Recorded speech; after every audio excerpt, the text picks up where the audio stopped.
Ugandan soldiers marching not into war, but into retirement, returning to civilian life. It's one of the more remarkable things that's happening in this East African country, a country which for 2 decades had been synonymous with murder and mayhem, a nation which not long ago had been given up for dead. A lot of lives were destroyed. Literally, people were murdered or massacred. William Kalima's father was one of perhaps 1 million people who were killed, murdered by the henchmen of Uganda's leaders Idi Amin and Milton Obote. This in a country Winston Churchill once called the Pearl of Africa. It pretty much went to rock bottom, and it is just coming back out now. If any one person was to be given credit, it would have to be the president, because he has provided leadership. The president, Yoweri Museveni, an intellectual who came to power 9 years ago after leading a guerrilla campaign against Uganda's military dictators. Certainly I'm not like the old leaders, that's for sure.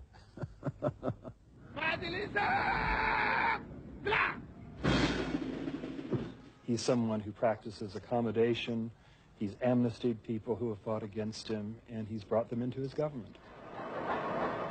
Instead of keeping industry under the thumb of the state, Museveni has privatized it, freed the marketplace. Result, foreign assistance has more than doubled, with investors who've avoided Uganda for decades coming back. One of Museveni's most impressive accomplishments is with the army. While most African leaders are spending scarce funds to build up their armies, Museveni is cutting his 130,000-man army in half. In exchange for about $500, Museveni has persuaded soldiers to surrender their guns and uniforms and return to civilian life. It's a peace dividend that's saving the country millions of dollars, money that's enabled the government to begin rebuilding the country's infrastructure, reviving health care, vital in a country where 15% of the population is HIV positive, reopening schools after a complete shutdown. Just over half the country's children are going to school again.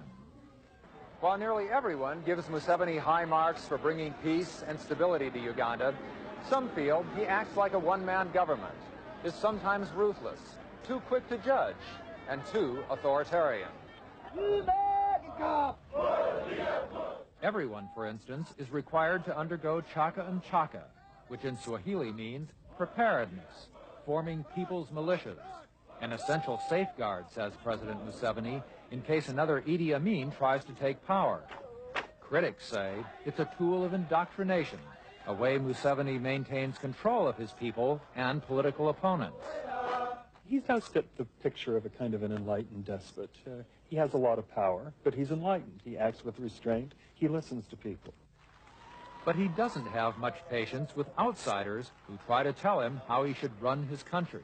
One simplistic approach is by the West, who say, you be like me, you will be all right.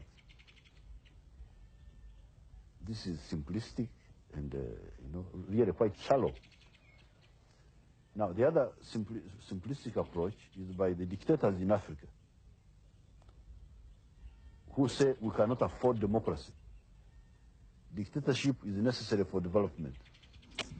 Museveni argues that in a country as poor as Uganda and populated mainly by peasants who are divided into 40 tribes, competing political parties could aggravate tribal tensions and plunge the nation once more into chaos. So far, Museveni's way appears to be working. Compared to other African countries torn by civil war and plagued by ethnic strife, Uganda is a shining success story, a place tourists may soon discover. For one encouraging sign that this country is adjusting to peace is the return of its wildlife, now slowly creeping back to its native habitat after being driven off and nearly destroyed by years of war. An indication, perhaps, that Uganda, one day, may reclaim its place as the Pearl of Africa. Don Cladstrup, ABC News, Uganda.